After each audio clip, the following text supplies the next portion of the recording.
लोकसभा चुनाव से ठीक पहले शरद पवार गुट की एनसीपी को करारा झटका लगने वाला है। जलगांव से आने वाले दिग्गज नेता एकनाथ खड़से भाजपा में वापसी कर सकते हैं, जहां वह लंबे समय तक रहे थे। यदि वह शरद पवार की एनसीपी को छोड़ते हैं तो यह पार्टी के लिए करारा झटका होगा।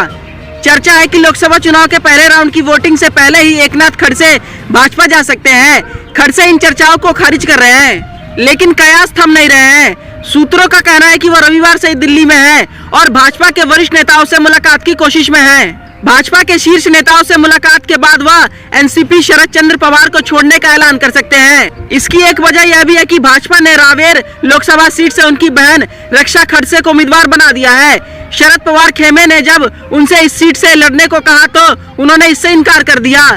इस फैसले के चलते यह चर्चा जोर पकड़ रही है कि वह फिर से भाजपा के करीब जा रहे हैं। यही नहीं, रविवार रात को वह दिल्ली के लिए रवाना हो गए।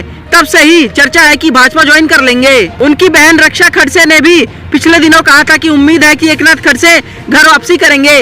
भाजपा नेता और मंत्री गिरीश महाजन ने भी पिछले दिनों इसका संकेत दिया था। उन्होंने कहा था कि मैंने सुना है कि वह भाजपा में लौटने की तैयारी कर रहे हैं। हालांकि अब तक एकनाथ खड़से ने खुलकर कुछ नहीं कहा है।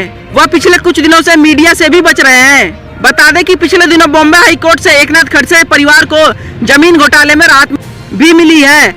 अदालत ने एकनाथ खड़से, उनकी पत्नी और बहू को जमानत दे दी है। दरअसल एकनाथ खड़से भाजपा के पुराने नेताओं में से एक थे, लेकिन देवेंद्र फडणवीस से उनके मतभेद थे।